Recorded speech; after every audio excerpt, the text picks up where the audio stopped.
In this lab, we're going to make a cobalt ethylene diamine chloride complex, and then in a later week we're going to measure the kinetics of equation of this complex. Tear a blue weigh boat on the analytical balance.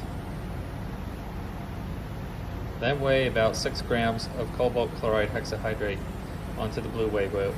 Close the balance doors and record the exact mass. Transfer the cobalt chloride hexahydrate to a 250 milliliter beaker. Then use 12 milliliters of distilled water to dissolve the cobalt complex in the beaker. You can use the water to rinse out the remaining crystals from your blue weigh boat.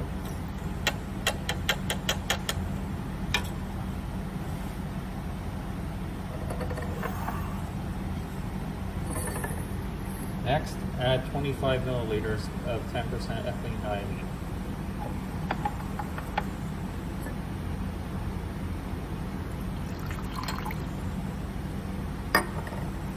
Swirl the beaker and allow it to react for 5 minutes. Make sure you keep swirling during the 5 minutes to ensure that all the cobalt has gone into solution. Measure 4 milliliters of 30% hydrogen peroxide into a graduated cylinder, and then transfer this into a small 50 milliliter beaker. Hydrogen peroxide is very caustic to the skin. 30% hydrogen peroxide is very different than the 3% hydrogen peroxide that you buy in the drugstore. It's 10 times more concentrated. I once knew a graduate student at the University of North Carolina that was too poor to go to the drugstore and buy 3% hydrogen peroxide for his ear infection. So he went to the stockroom, signed out the hydrogen peroxide that was 30%, and not realizing that it was 10 times more concentrated, poured it into his ear. His ear was red for weeks after that. Using a plastic dropper, slowly add the hydrogen peroxide dropwise to the cobalt solution. It should fizz a little bit as the cobalt gets oxidized from cobalt 2 to cobalt 3.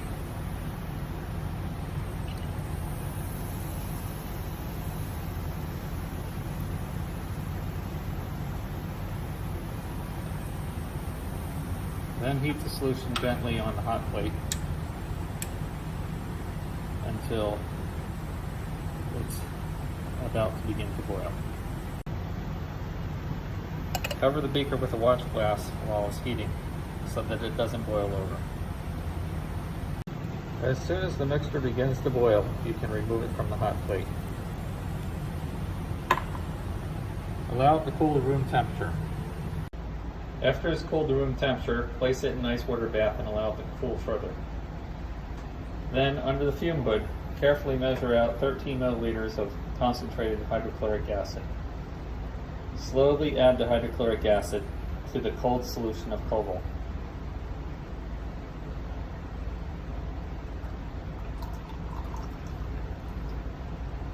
Hydrochloric acid is naturally very caustic to the skin. You also don't want to breathe those vapors that you see coming out of the beaker there. That's why we always have to work with hydrochloric acid under the fume hood. When you're done with your grad cylinder, you're also going to want to wash that out under the fume hood, dumping it in the back sink drains at the back of the hood. Now place the beaker on a hot plate and allow it to come to a boil. You're going to continue to boil it, boiling away more and more of the solution until you start to see a crust of solid forming. You can place a stir rod into the beaker while it's boiling. This will help the solution prevent the solution from bumping and splashing out all over the place. You don't want to have any of it spatter out. Notice that after heating it for a while, the solution has changed from a purple color to a more green color. This is because there are two isomers of the product that are being formed. One of the isomers is purple in color, and it is more soluble in water because it's polar. The other isomer is green in color, and it's less soluble because it's nonpolar. Therefore, the green solid is starting to precipitate out. At this point in time, we can remove our beaker from the hot plate and And then immediately we're going to add 3 milliliters of concentrated HCl.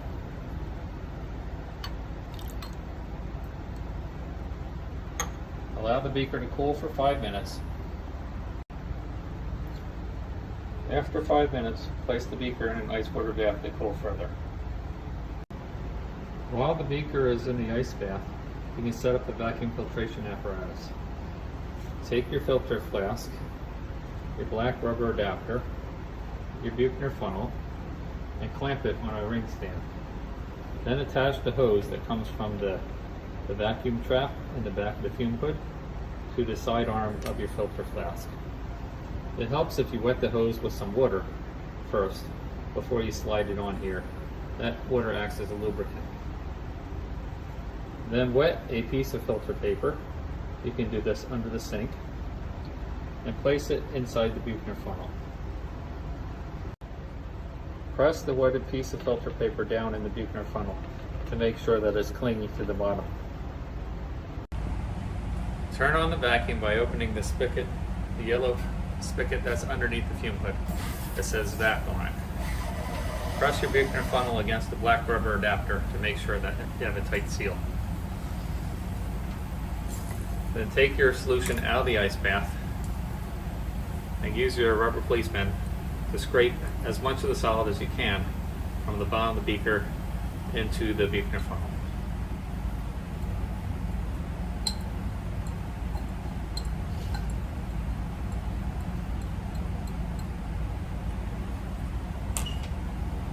Turn off the vacuum under the fume hood. Then use about 10 milliliters of acetone to rinse out your beaker.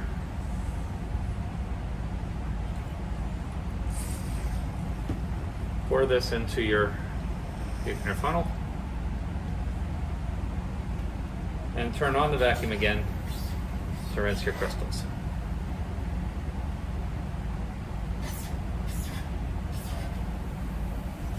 Repeat this process one more time with another 10 milliliters of acetone from the squirt bottle.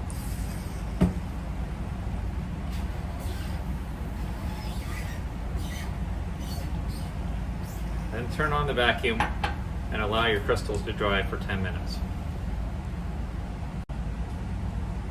With the vacuum on while you're still drying your crystals, you want to break up the solid clumps of crystals every so often with your stir rod.